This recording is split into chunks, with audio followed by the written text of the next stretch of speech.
একবার এক গভীর অরণ্যে থাকত একটি পরী, নাম তার রূপসী। সে ছিল ফুলের রানী, যার স্পর্শে শুকনো গাছেও ফুল ফুটে উঠত। রূপসী ছিল খুব দয়ালু, কিন্তু কিছুটা একাকী।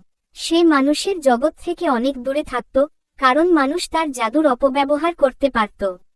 একদিন রূপসী রোদের ধারে হাঁটতে গিয়ে এক মায়াবী দৃশ্য দেখল। জলে এক জলপরী বসে কাঁদছে। তার নাম ছিল নীলিমা। রূপসী কাছে গিয়ে জিজ্ঞেস করল, তুমি কাঁদছ কেন? নীলিমা বলল, মানুষেরা আমার হ্রদে বিষ ঢেলেছে। আমার পরিবার অসুস্থ হয়ে পড়েছে, আর আমি একা কিছু করতে পারছি না।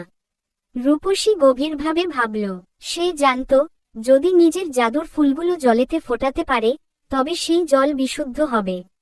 কিন্তু এতে তার জাদুর শক্তি কমে যাবে, হয়তো আর কখনো ফুল ফোটাতে পারবে না। দ্বিধার মাঝে পড়ে গেল সে।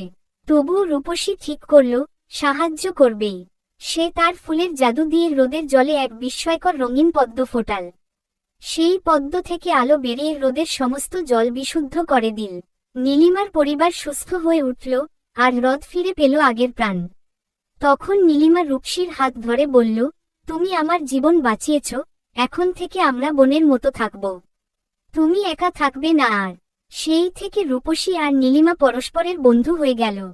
একজন অরণ্যের, অন্যজন জলের রানী, তবুও বন্ধুত্বে কোনো সীমা রইল না। তারা মিলে প্রাকৃতিক সৌন্দর্য রক্ষা করতে লাগল, আর যেখানে তারা যেত, সেখানে ফুল ফুটত আর জলের ঢেউ গুনগুন করত।